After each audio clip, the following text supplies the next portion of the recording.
Hello traders, apes, diamond hands, and let's not forget the moon chasers. Welcome back to the channel. It is December 31st, 2025, and we're closing out another wild year for Gamestop, ticker symbol GME. From Bitcoin buys to warrant dividends, profitability beats, and yes, two cryptic posts in January from the legend himself, Roaring Kitty.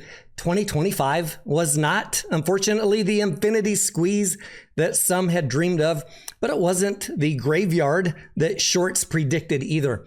The stock is going to end the year around $20.25, down about 35% year to date, lagging the broader market, but with a positive, massive cash pile, Bitcoin on the balance sheet, and many retail traders still holding strong.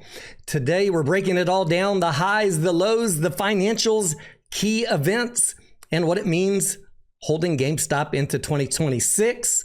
So let's dive in. Let's start with the price action on the chart. GME kicked off 2025 at around $31.34, climbing to a 52-week high of $35.81 mid-year on earnings hype and meme momentum, but it spent the second half of the year sliding down over 43% in the last 7 months, and we will likely close today around $20.25, roughly down about 35% for the year. Volatility was still there, big spikes around earnings dates and that warrant hype, but no sustained breakout. Compared to the performance of the S&P 500 this year, around a 17% gain, yeah, it is fair to say that GameStop underperformed.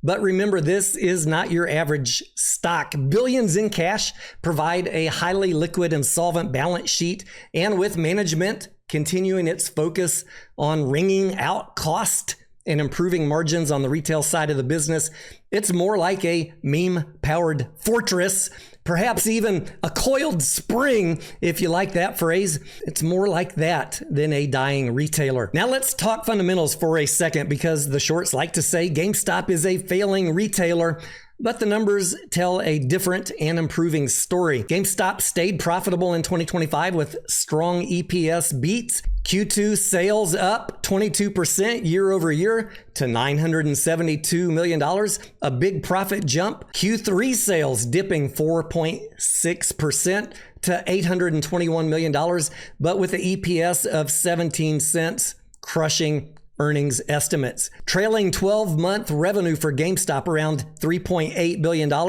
down overall due to the shifting consumer habits and the closures of non-performing stores. But the company posted hundreds of millions of dollars in profit through some creative financial engineering, and they have built a huge cash war chest. The company's big moves in 2025, building that massive cash position, nearly $8.8 billion. The company entered Bitcoin, buying 4,710 Bitcoin as a treasury asset. That is fuel for the crypto bulls, although GME's entry price of $106,000 per Bitcoin puts them at a potential unrealized loss heading into the year end, depending on where Bitcoin's price ends up at the end of GameStop's fiscal year. Other big news for investors, a special warrant dividend announced. A exercise price of $32 on those warrants issued to all shareholders. And this gives the company potentially the ability to raise $1.89 billion or so should GameStop trade over $32 by the end of October 2026. What is the bottom line? The core retail business continues to shrink, but GameStop has transformed itself into a cash-rich entity, experimenting with collectibles, digital platforms like power packs, trading cards, and crypto. Profitability? Check. Survival? Absolutely. What about Roaring Kitty? Is he going to come back? He was pretty quiet in 2025. We had a post on January 1st and then a follow-up post on January 22nd. That second post depicting Fry's dog Seymour waiting loyally outside Panucci's Pizza over many years as the shop decays and time passes, ending on a poignant note. While creating much debate amongst retail investors about the meaning of the video. No Roaring Kitty live streams in 2025, but as we know, when he speaks or posts, volume often explodes. His influence is still undeniable. Will he return in 2026? Stay tuned, we'll all find out together. How is the community feeling? While some are frustrated, many diamond hands are still holding strong. Retail ownership remains high. Short interest is manageable and the meme spirit lives on in GameStop. Although there was no major squeeze in 2025, there was no signs of major capitulation either. Savvy investors listened to Ryan Cohen talk in October about having a timeline of decades or centuries rather than focusing on short-term gains, and I hope you listened.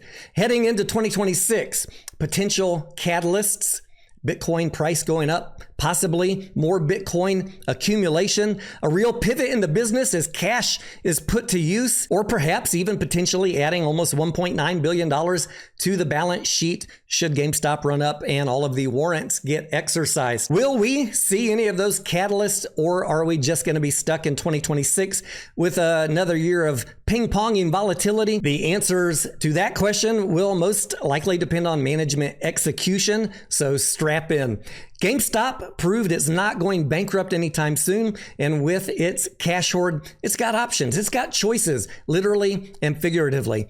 As for me, I am currently long a speculative position on GameStop with a cost basis just over $20, and I also own some GME warrants around $2.85 average as a fun option for me, as some potential upside leverage. A quick recap on my channel's thesis, how I view these plays.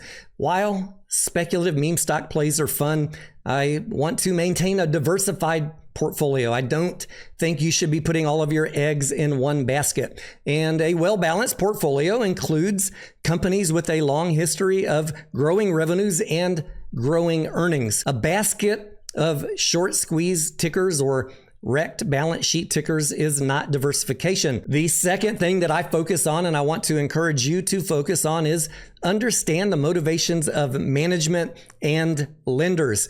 The CEO at GameStop has shown a history of raising cash when the share price becomes overvalued, and through his communication of decades or centuries, he's given you some insight into his timeline. Listen up, because until there is a catalyst, such as putting that cash hoard to use or Roaring Kitty comes back, patience is going to be the name of the game as management continues the transformation work. There are no guarantees, but the path forward looks promising. It's also worth mentioning that with lenders owning over $4 billion in convertible corporate debt, the GameStop trade has changed in ways that I think many retail traders and social media influencers have simply not come to terms with. Don't worry, here on this channel, I will continue to provide you with a reasonable analysis free of hopium and hype that you find elsewhere. I will continue to focus on teaching basic financial valuation models for GameStop. No crying here that Wall Street is not giving the company the value it deserves. The valuation you want will come as earnings improve or the cash is put to use. Analyst coverage will return when the transformation is more complete or management begins communicating some sort of forward guidance. Final bullet point here on this channel. I love reasonable entries when the stock price is low and taking profits off into run-ups. This is not a buy every day at any price channel, nor is it a hold GameStop forever channel. Always be taking profits. That is what these sharp traders are doing. Don't be a square. That's the 2025 wrap-up for GameStop. Resilient, controversial, cash strong, and still very much in the game. What do you think 2026 holds? Moonshot, sideways grind, or something wild? Drop your thoughts down in the comments below. Like this video if you're still holding. Subscribe to the channel if this is your first time here for more reasonable GameStop coverage and coverage of other tickers. Thanks for watching. I hope all of you have a safe New Year's Eve and a prosperous 2026. And as always, I like the stock. I am Tony Denaro, and I will see you on the next video.